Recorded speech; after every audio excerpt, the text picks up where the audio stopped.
의원들은 장하나 의원 얘기 좀 간단히 하면, 장하나 의원 그 대통령 물러나라, 사퇴하라 이 얘기 너무 좀 섣불었다고 생각하십니까? 아니면 제대로 얘기했다고 생각하십니까? 기승전결이 있어야 되거든요, 스토리가. 네. 좀 그 내용에 동의하는 사람들일지라도, 좀 돌발적으로 나오지 않았냐라고 하는 얘기도 있는데, 저도 조금 이것을 좀 왜 이렇게 이러이러한 과정을 거쳐갖고 이런 주장을 하게 되었는지라고 하는 것을 좀 스토리를 만들어 갔었으면. 갑자기 밑도 끝도 없이 그냥 갑자기 사퇴하라 나왔다 이 말이죠. 기승전결하면서 논리로 가지고 접근해서 그렇죠. 결론으로 나가야 되는데. 저 같은 경우도 이제 1인 시위를 본 사람들, 저 1인 시위 뭐지? 하고 생뚱맞게 느꼈을 수도 있는데 17일 날 만민공동회 할 때 그 얘기를 밝혔고, 그 다음에 19일 날 대선 1주년 그 촛불 시위 때 그때 길거리 10분 강의하면서 그때도 얘기를 해서 날에도 나서서 1인 시위라도 해야 되겠다라고 예고를 하고 들어간 거죠. 그리고 왜 1인 시위를 할 수밖에 없었냐라고 하는 것을 충분히 얘기를 했고, 그래서 장하나 의원도 그런 거기에 대해서 찬반을 떠나서 네. 그런 기승전결 스토리를 좀 만들었었으면 네. 하는 아쉬움이 좀 있는 거죠. 만민공동회 얘기 나왔으니까요. 예. 만민공동회가 1896년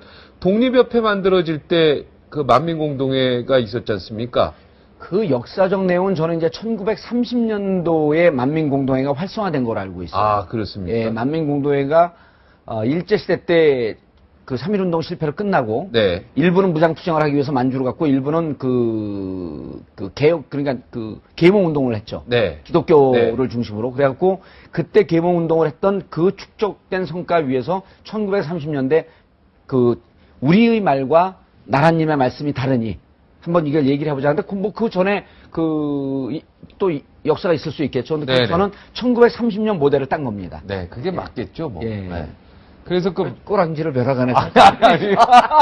그렇게 또 1930년대 그 내용까지 전부 공부하고 계셨으면은 그게 맞아요. 그래서 저는 그냥 고등학교 역사에 근거해가지고 얘기하는 거죠. 사실 뭐 우리가 한일합방 1910년이라고 하지만 실질적으로 군대 해산이 되는 1882년 이몽울란부터 그렇죠, 사실은 맞습니다. 일본 군대가 우리나라 지배하는데 네. 그게 뭐 이미 나라 잃은 거지. 사실상 형식적으로 잃은 게 1910년이지. 네. 그죠? 그렇죠. 그러니까 사실상은 50년 이상 60년까지 우리가 일본한테 치하에 있었던 거예요. 사실은. 예. 예.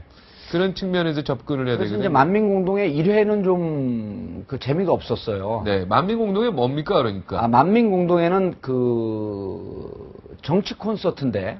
콘서트. 네, 정치 콘서트인데. 안철수 의원이 생각나네.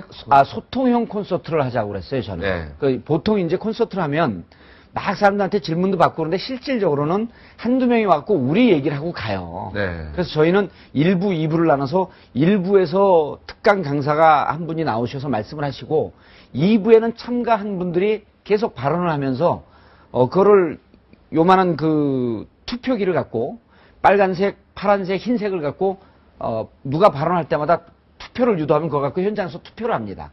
그러니까 온 분들이 발언도 하고 직접적으로 투표를 통해서 참여하니까 다른 콘서트보다 훨씬 내가 주인이 돼서 뭔가를 했다라고 하는 느낌이 있는데, 네.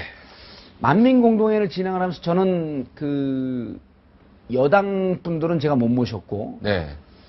야당 이른바 2012년에 대권 주자했던 분들, 네. 그 다음에 대권 주자로 물망에 올랐던 분들에게 전 좀 실망해요. 누굽니까? 누구한테 실망했습니까? 그럼 그분들은 이제 요 정도만 얘기해도 범위가 압축이 되니까 구체적으로 말씀을 안 드릴게요. 섹시하게 얘기하시죠. 아까 뭐 섹시하게 이름까지 다 얘기하시죠. 이제 나이가 들어서 섹시함을 잊어버렸습니다. 네, 그렇습니까? 근데 만민공동회가 정봉주가 개인이 정치 재개한다고 했지만 사실은 저는 앞으로 9년 동안 네. 피선거권도 없고 현장 정치를 뛸 수 없잖아요. 근데 네. 이렇게 만민공동회를 하면서 국민들의 의지를 모으는데 한 축이 되고 도움을 좀 드리겠다고 했는데 9년 지나야 정치할 수 있습니까? 9년 지나야지 할 수 있죠. 거의 그때 칠순 아니십니까? 무슨 얘기를 하세요 지금? 이분이 왜 그러세요? 아버님 헤어스타일 하시고 네. 내가 이거 기다리고 있다가 네. 우리 박앵커는 얼굴은 젊은데 헤어는 아버님 스타일이라 그랬어요. 자, 그래서 만민공동회 그분들한테 이제 일부에서 12월에 이제 박창신 신부님이 나왔어요. 네. 나오셨는데 저희가 이제 얘기도 재밌게 했잖아요. 박창신 신부가 과연 종북의 두목인지 직접 물어봅시다. 네. 재밌잖아요, 말이. 뭐가 아니시죠? 예, 그리고 1월, 2월도 사실은 대선 출마하거나 출마하려고 했던 분들에게 광주도 한번 가자, 부산도 한번 가자 이렇게 제안을 했는데 그걸 갖고 그렇게 재요. 의원들이. 그러니까 소위 다음 차기 대선 후보라고 불리우는 사람들이 그렇죠. 함께 가자 만민공동에. 이른바 함께 가자는 것도 아니고 일부에서 이렇게 하게 되면 그분들이 또 정봉주 지지하는 분들 오연호 오마이뉴스 네. 대표 같이 하니까 이 지지하는 분들을 안 와서 좀 이렇게 폭넓게 갈 수 있잖아요. 네. 근데 그걸 나올까 말까 그러고 갈등 하다가 결국 안 나오는 쪽으로 다 입장 결정하는 게 어디 포함되어 있습니까? NCND, Neither Confirm Nor Deny. 아, 인정도 긍정도 부정도 안 하고 부정도 안 하겠다. 하지 않겠습니다. 왜냐하면 그럼 긍정하는 그분들 거네. 예. 개인 이름을 거명하는 것은 별로 네, 옳지 않아요. 알겠습니다. 그래서 이런 말씀을 좀 드리고 싶어요. 이게 자꾸 눈앞의 정치를 계산하지 마라. 눈앞의 정치를 계산하는 게 큰 틀에 가서 아무 의미가 없는 겁니다. 그러니까 강물이 흘러가는데 그 강물 밑에서 자갈이 튀고 움직이고 하는 게 거대한 강물이 흘러가는데 아무런 영향을 주지 않거든요. 만민공동이라고 하는 것은 이 거대한 사회의 흐름 속에서 하나의 작은 움직임인데 여기서 나가는 게 내가 정봉주를 도와주고 정봉주가 정치적 이미지가 더 업되고 나하고 경쟁자가 되나 이런 생각에서부터 여기서 나가는 게 과연 지금 시기에 내가 옳은가 옳지 않은가 이런 걸 따져 묻는 게 과연 정치하는 사람으로서 좀 안타깝다. 유연성이 없다. 그렇죠. 유연하지 예, 못하다. 그리고 좀 멀리 내다보고 플렉서블하지 못하다. 멀리 내다보고 큰 그 강물이 흘러가듯이 그러니까 정치하는 사람들에게는 가장 좋은 격언 중에 하나가 해불양수라는 표현이 있어요. 바다는 어떠한 물도 거역하지 않는다. 받아들임에. 이것도 받아들이고 저것도 받아들이다가 안 좋고 잘못하면 사과하고 잘했으면 또 그거 잘 키워갖고 밀고 가고. 정봉주 의원 본인은 지금 바다라고 생각하시는 거죠? 그거는 이상한 깔때기를 나한테 강요하네. 느닷없이 깔때기를 시켜놓고 사람을 디스하려고 그러는 거지. 아니. 디스라고 하는 것은 방송용어로 적합하지 않은데 네. 디스가 뭐의 준말인지는 아시죠? 아니 뭐 하여튼 저거 하는 거 아니 깎아내리다 자기한테, 이런 거. 예, 깎아내리다 이런 건데. 디스 예. DIS 아니. DIS 그건 disrespect의 준말입니다. disrespect 그러니까 예, 존경하지 존경하지 않는다. 않은. 그러니까 디스한다라고 하는 것은 무시한다, 깎아내린다 이런 뜻을 일본식으로 딱 압축을 해버린 거죠. 요즘 뭐 젊은 애들 표현대로. 네. 그런데 영어 자랑하시는 건지 영어 잘하는 거. 오늘 영어 여러 개 나왔잖아요. 예, NCND, Neither Confirm Nor Deny. 네, 이거 미국 방송 CNN 방송 같아요. 네, 알겠습니다. 자, 안철수 신당 어떻게 생각하세요? 제가 아마 그 1차 나왔을 때인가 아니면 2차 나왔을 때, 표도남만 나왔을 때 지방선거 전에 안철수 신당은 안 만들었으면 좋겠다. 라고 얘기를 했어요. 이 쾌도남에서 최초로. 만들어도 어려워지고 안 만들어도 어려워진다. 그럴 바에는 만들어도 어려워지고 안 만들어도 어려워진다. 그럴 바에는 만들지 마라. 안 만들고 네. 2016년 국회의원 선거가 거의 세미파이널 준결승 정도로 위중한 선거이니 거의 진검승부에 가까우니 2016년도에 올인하는 게 좋겠다. 네. 이번 지방선거는 안 하는 게 좋겠다. 결론적으로 말씀드리면 지방선거 전에 안철수 신당 안 만듭니다. 네? 그게 무슨 말입니까? 안철수 신당에 지금 몸담고 있습니까? 그걸 어떻게 여기서 이렇게 공식적으로 발언할 수 있습니까? 못 만들 가능성에 대해서 저는 90% 넘는다고. 99% 넘는다? 90%. 여기서 10% 지금 뺐습니다. 아까 지금. 90%, 지방선거. 99%. 내가 디스하러 딱 들어가면은 딱 뺍니다, 거기서. 99%를 갈게요. 왜냐하면. 99%. 네, 그리고 지방선거. 지방선거 전에는 안철수 신당 못 만든다. 지금은 이제 안 만드는 쪽으로 갔어요. 이미 벌써 안철수 신당을 안 만들기로 방향을 틀었다. 틀었다고 이제 저는 판단합니다. 판단한다? 네, 판단합니다. 그러니까 안철수 신당에 그 빨대가 있는 거죠? 그런 오늘 이상한 용어를 그러니까 예를 들어갖고 서로 정보 공유하는 사람이 이제 그렇죠. 이 정도 얘기를 해주면 그거를 빨대라고 안 합니까? 정보 요원. 궤도는 안 맞아서. 예. 이 품격 있는 곳에서 그러니까, 은어를 자꾸만. 대화가 되는 핵심 인물과 정보가 교류가 된다. 이 저는 말이죠. 이렇게 얘기를 해. 그분들 야, 만나면. 자, 빨리 기사화 이거 해야 되겠는데요. 올 6월, 그러니까 지자체 선거. 재밌는 얘기를 지자체 선거, 올 6월, 지자체 선거 전에는 안철수 신당 없다. 만들어지지 않는다. 없다. 자, 안철수 근데. 신당 없다. 이미 그게 그러니까 완전히 이제 정보 교환을 통해서 완벽하게 확신하는 내용이다.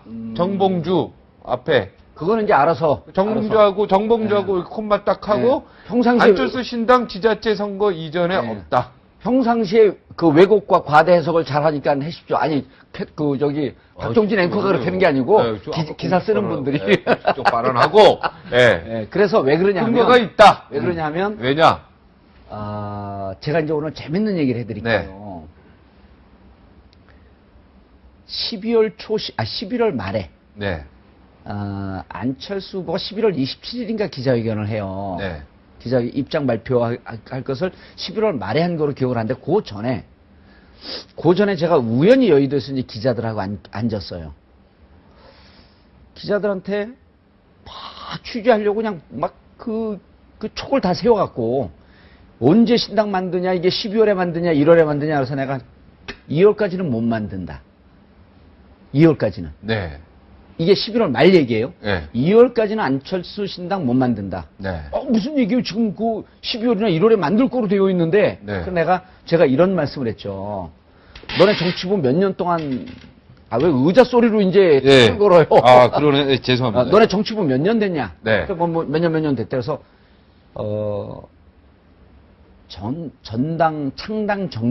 준비위원회. 전당대회는 누가 결정하는 줄 아세요?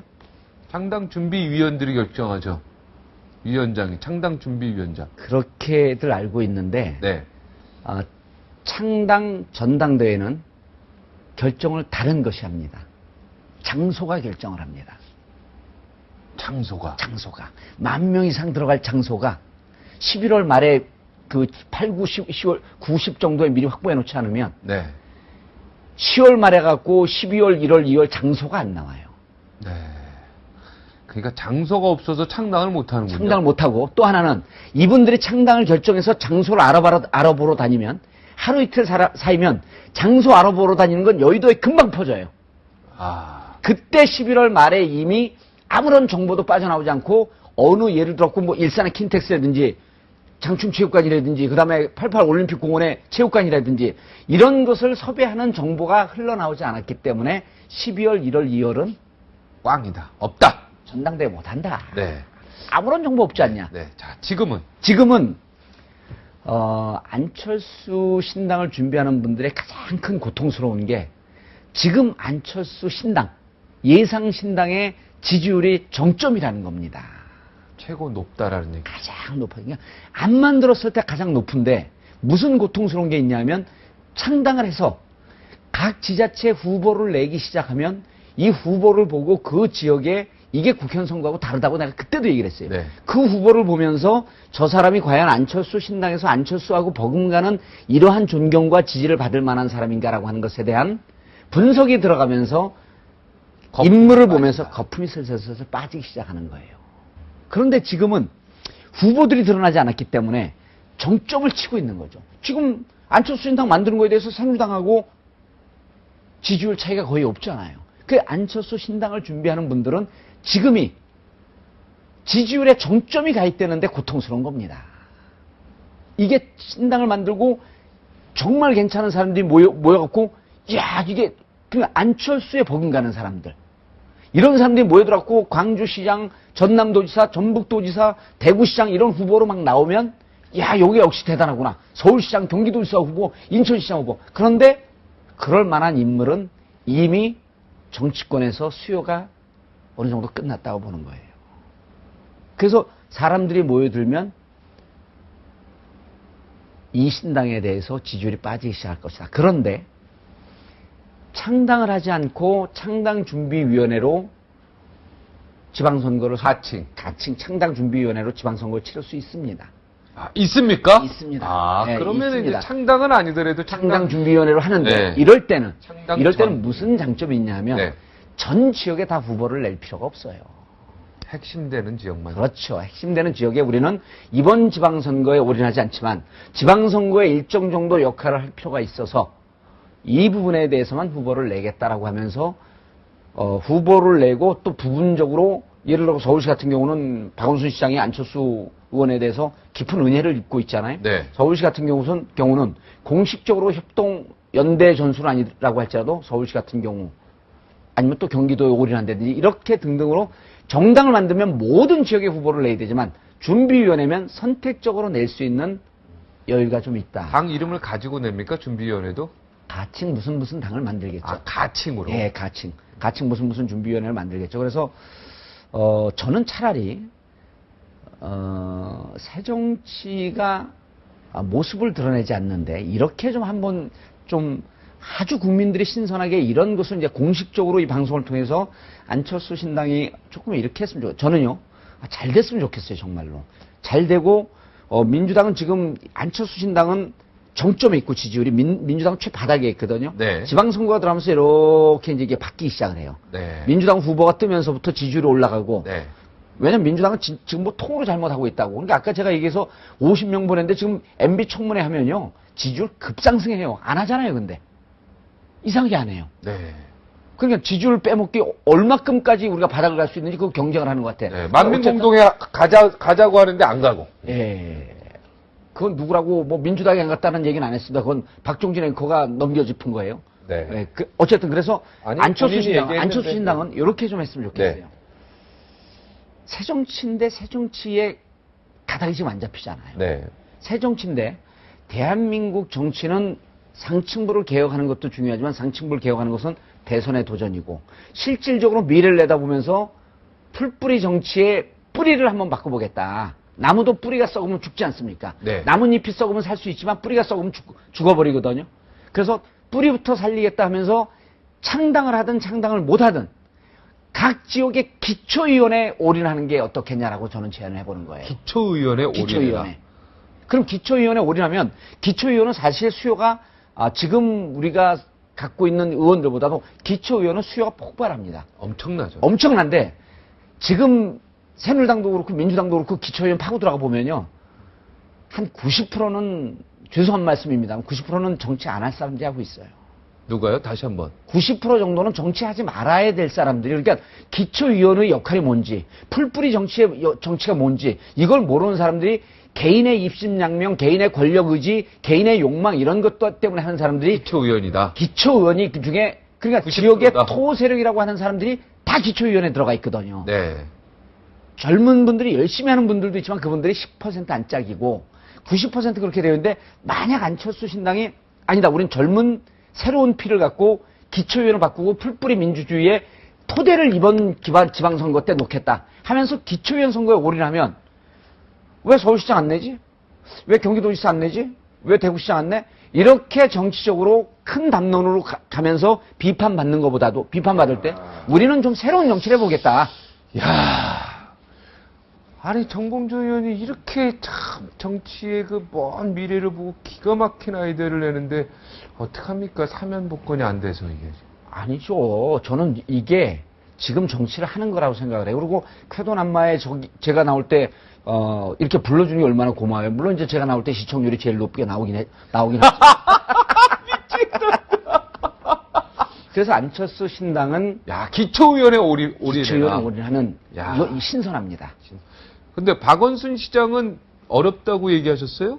개선되기 어렵다 이런 얘기하셨어요? 아니 그때 그러지 않았죠. 그때 윈지 코리아 컨설팅, 네. 우리 만민공동에 후원하는 업체예요. 네. 여론조사 우리나라 최고봉. 네. 더 이상 당할 데가 없어요. 네. 이미 거긴 여론조사 스타일이 22세기를 달리고 있어. 네. 거기서 조사할 때 56% 미만으로 가게 되면 박원순 시장이 위험하다. 네. 56% 넘어갈 때 가능성이 있다.